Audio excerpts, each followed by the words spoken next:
মেয়ে বিশ্বজয়ী ক্রিকেটার হলেও কি বাবার ১৩ বছরের পুরনো কলঙ্ক মোচন হয়?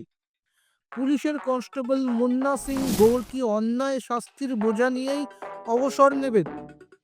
২০১২ সালের নির্বাচনী ডিউটিতে গাফিলতির অভিযোগে চাকরি হারিয়েছিলেন তিনি, কিন্তু মেয়ে ক্রান্তি গৌর বিশ্বকাপ জিতে ফেরার পর বদলে গেল সমস্ত কিছুই। মধ্যপ্রদেশের মুখ্যমন্ত্রী মোহন যাদব ক্রান্তির লড়াইয়ের কথা শুনে প্রতিশ্রুতি দিয়েছিলেন বাবার চাকরি ফিরিয়ে দেওয়ার। কথা রেখেছেন তিনি।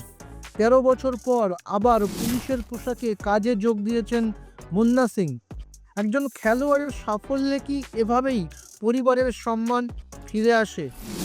কমেন্টে আপনার মতামত জানান। ভিডিওটি ভালো লাগলে লাইক করুন, আর খেল দুনিয়ার সমস্ত খবর পেতে সাবস্ক্রাইব করুন এই চ্যানেল। আপনার নিজের জন্য বা নিজের ব্যবসার জন্য পার্সোনাল বা বিজনেস ওয়েবসাইট তৈরি করতে চান, অথবা তৈরি করতে চান আধুনিক মোবাইল অ্যাপ, কোথায় যোগাযোগ করবেন, কিভাবে শুরু করবেন বুঝতে পারছেন না?